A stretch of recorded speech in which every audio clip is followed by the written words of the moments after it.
พระสุรางคสูตรต้นกำเนิดของภาวะถูกครอบงำตอนที่ 4 ของ 7 ตอนในระหว่างอาจารย์และลูกศิษย์ให้ไว้เป็นภาษาอังกฤษในวันที่ 25 ธันวาคม คริสตศักราช 2018The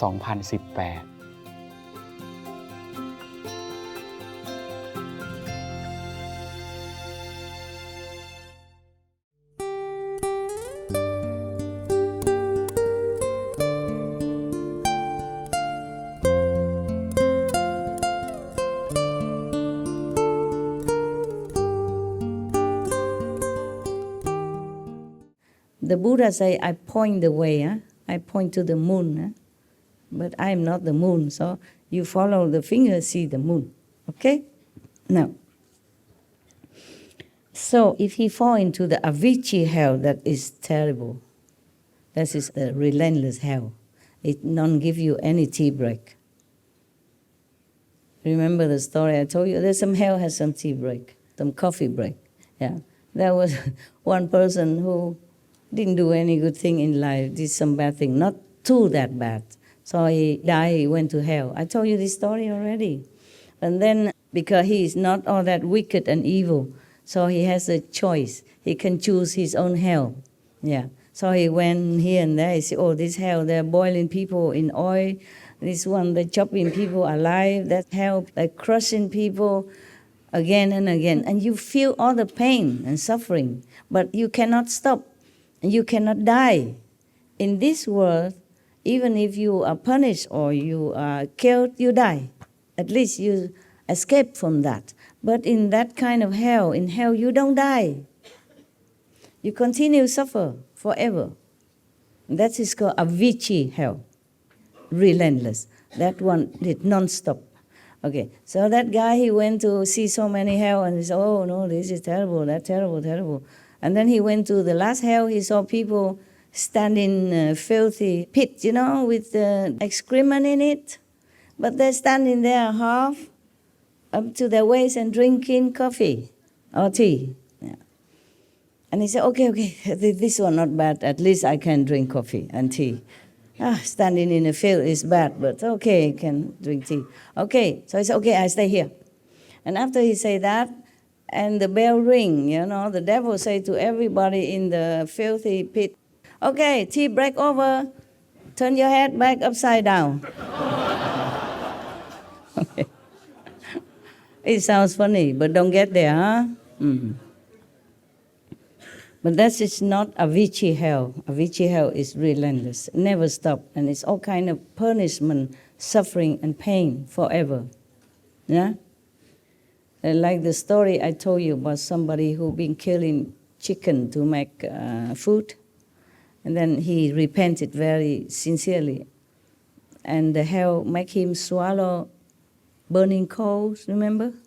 But that was because he already repented, and he is allowed to take that punishment to cleanse his sins immediately, and then he can go back and begin his life anew and can practice spiritually, can be pardoned.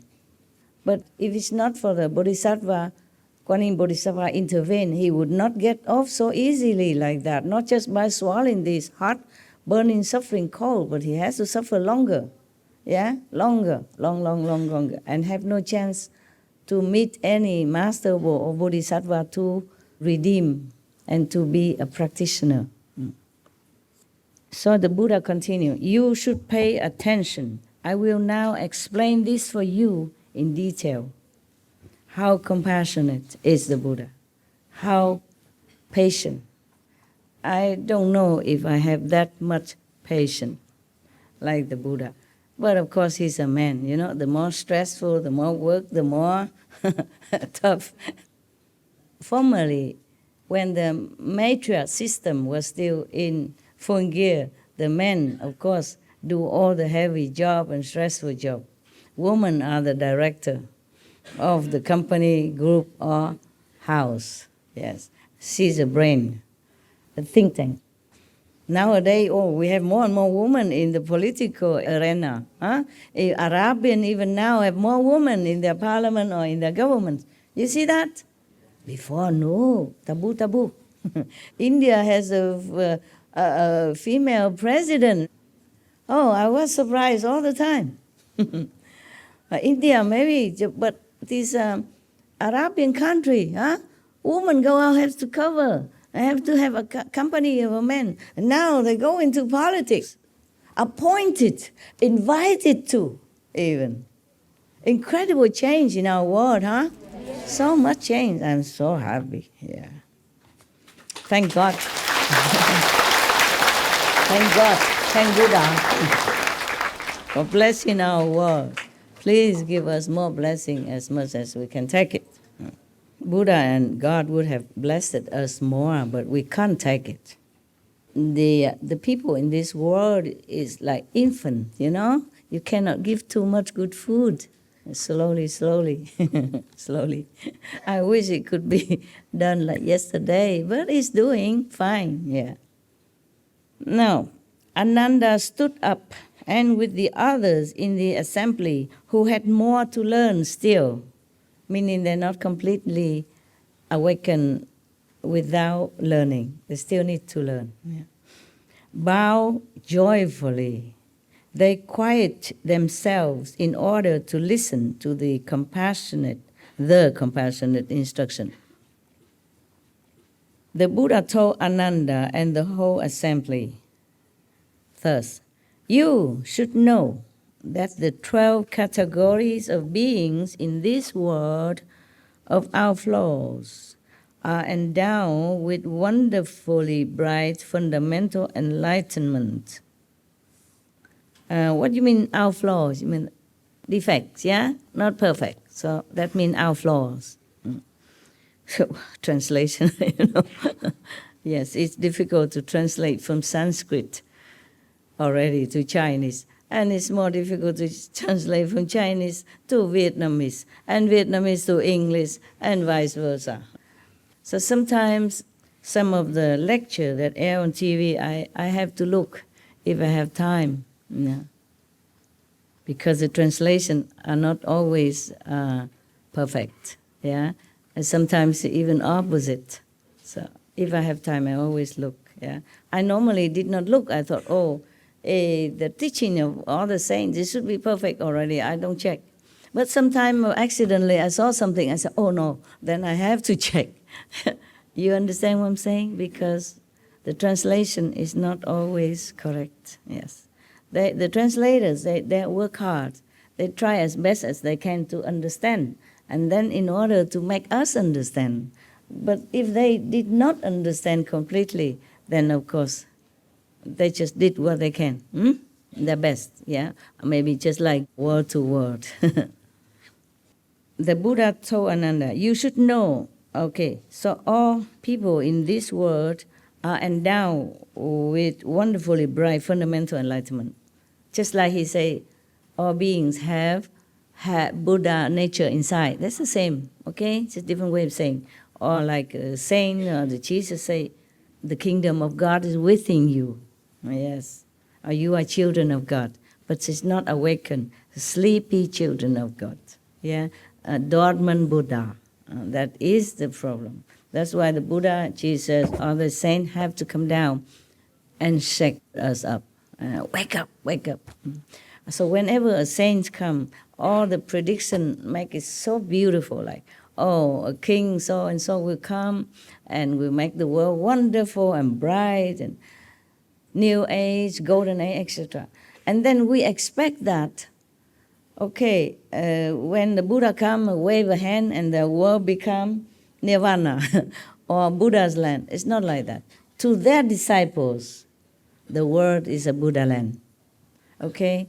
They cannot change the whole world, at least at those times. Therefore, when we see the prediction with how come? Yeah? They say so glorious thing about golden age when Jesus had appeared, Buddha came, and all that, as if the whole world would have become paradise. It is like that for their worthy disciples, for the worthy followers. That is their world. Yeah? The Buddha created that. Jesus created that. So his disciples live in that kind of blissful energy all the time, even with him or at home. anywhere in the society. So the Buddha say here the same, like all beings here have Buddha nature anyway, have inherent enlightenment and brightness. The enlightened perfect substance of the mind, which is not different from that of the Buddhas of the 10 directions. You have all that, what the Buddha have inside. Just sleepy inside, covered. It is a pity, no? Yes. Yeah, and it takes so long to reclaim it again. Take a lot of work to reclaim it again. But at least you know what are you going to work for. Huh? Just like you take a job. But you don't even know if you're going to get paid. How long can you be in here with the boss kick you out tomorrow? How much will you get paid? That is very frustrating, right? But if you get a job, you have a contract, guarantee, work forever. Every month, 10,000 US dollar, bonus, benefit, Christmas, holiday off, 1 month vacation. Then you feel, oh, I work very hard every day, but I got something. It is worth it. It's the same. The light and sound and whatever scenery in a vision for you, it's a payment. So that you know, oh, you got something. Yeah, but it's not complete yet. Understand me? You continue to work. But at least you know you get paid. But the payment is not all that you get, and it's not the only thing you get. The best is that your contentment, your happiness with your work, because it's a good job. It's a good environment, good colleagues, good boss, the boss is kind, generous, etc., etc. See? And the security of your life, of your family's survival, this is also important. The same, the light and sound are not all, okay? It's not the ultimate. It's just the reassurance, the precepts, the moral elevation, the virtuous, the loving kindness that you develop. That is even more important. The happiness inside you, that's even more important. You understand? All of that together is not just that, but of course the light and sound help you, make you happy, cleansing you, assure you that you go on the right path. Yes. Because we heard that all the saints have light. You know, God is light, God is love, yeah? God's sound is like the thunder, like the water. Yeah, if you hear that, you know, oh, okay, I'm near God, or contact with God. In the Buddhist Sutra also mentioned like that, in the Lotus Sutra, the Buddha also mentioned this kind of water, the sound of the sea, yes? Yeah. And the light. All the time Buddha mentioned everywhere about light. Yeah, that some monks see the light, some monk doesn't. Why? Yes. And some monks, his disciple can hear the sound, and some cannot. Why? But that is another chapter. But I mentioned that maybe someday, by chance, I will see those chapters again, and maybe I read the whole thing, okay? The Buddha lived until 80 years old at least, yeah? He has maybe 50 years to preach. So it's a lot of things that he said, yes. But lucky for us that he lived long. And in India, people are more benevolent. And the fact that he was a prince and he left home, many king and government also have some kind of respect toward him, because they have no fear from him that they will take over their kingdom or their position, because the prince already left his own kingdom. So all the kings and queen or whoever prince at that time feel more reassured. So they don't try so much to harm him like many other masters with different background. Don't ask me, I have no background, I have nothing. I'm born in Vietnam, so-called born in Vietnam. I have people only here from Vietnam, war, refugees, poverty, no end. I don't have any background to back me up. If I was a princess and left my kingdom, probably I have more disciples, more support, okay? Yeah. They say the Buddha in your own home is not revered. The Buddha is not revered in your home. So it means also in your hometown or in your country, yes.